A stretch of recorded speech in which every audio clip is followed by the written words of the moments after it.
Strong కాదు. అయితే నాకు నిరూపించు. ఏంటి? వదలండి, నన్ను వదలండి. నేను వెళ్ళాలి, మా నాన్న దగ్గరికి వెళ్ళాలి. నేను నిద్రపోతున్న శక్తిని లేపి బయటికి తీసుకురా.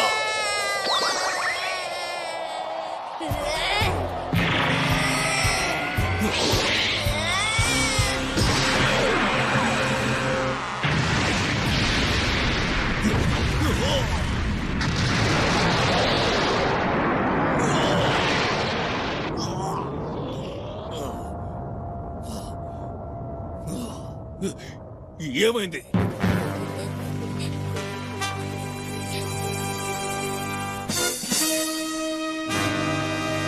అసలు నమ్మలేకపోతున్నాను. నేను ఊహించిన దానికన్నా వీడి దగ్గర ఎక్కువ శక్తులున్నాయి.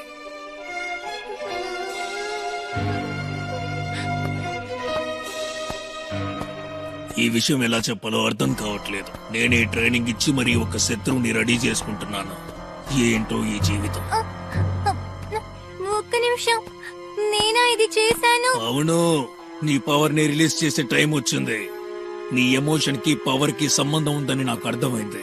కానీ అలా ఉంటే నువ్వు సైన్స్ ని ఓడించలేవు. ఎమోషన్ ని మన కంట్రోల్లో ఉంచుకోవాలి. అప్పుడే పవర్ బయటికి వస్తుంది. ఈ ప్రపంచం ఎప్పుడూ చూడని గొప్ప వీరుడుగా నేను నిన్ను మారుస్తాను. అందుకు నువ్వు సిద్ధమా? నేనొకటి చెప్పను, నాకు ఇవన్నీ నేర్చుకోవడం ఇష్టం లేదు. బాగా చదవాలన్నదే నా కోరిక. బాగా చదువుకో, దానికి చాలా టైం ఉంది. నువ్వు ఎప్పుడైనా చదివి గొప్పవాడివి కావచ్చు, కానీ సైన్స్ ని ఓడించడానికి మనకి సంవత్సరం మాత్రమే ఉంది. నువ్వు ఓడించకపోతే నువ్వు ఉండడానికి భూమి కూడా ఉండదు. కానీ నాకు భయంగా ఉంది. సంబంధం లేకుండా మాట్లాడకు. నీ మాటలు వింటే నా కోపం వస్తుంది. ముందు లేచి నించో, మనకెక్కువ సమయం లేదు. లేచి ట్రైనింగ్ కి సిద్ధమవ్వు. సరే, ఇప్పటికే మీరు చెప్పేది చేస్తాను. కానీ నాన్నొస్తే నానే ట్రైనింగ్ ఇవ్వాలి. మీ నాన్న కూడా గొప్ప వీరుడు, కానీ మీ నాన్న టీచర్ గా ఉండడానికి అసలు పనికి రాడు. ఎందుకంటే వాడు ఎవ్వడికి మర్యాద ఇవ్వడు. అందుకే వాడి కొడుకు ఇలా వచ్చి నించున్నాడు.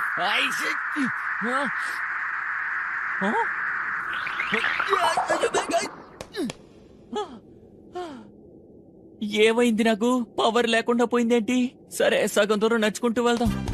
అతని కొడుకు భూమి మీద పికోలో దగ్గర ట్రైనింగ్ తీసుకునేటప్పుడు, ఇక్కడ పాముల మార్గంలో చివరకు వెళ్ళినప్పుడు మన గోకు సిద్ధంగా పరిగెత్తడం మొదలు పెట్టాడు.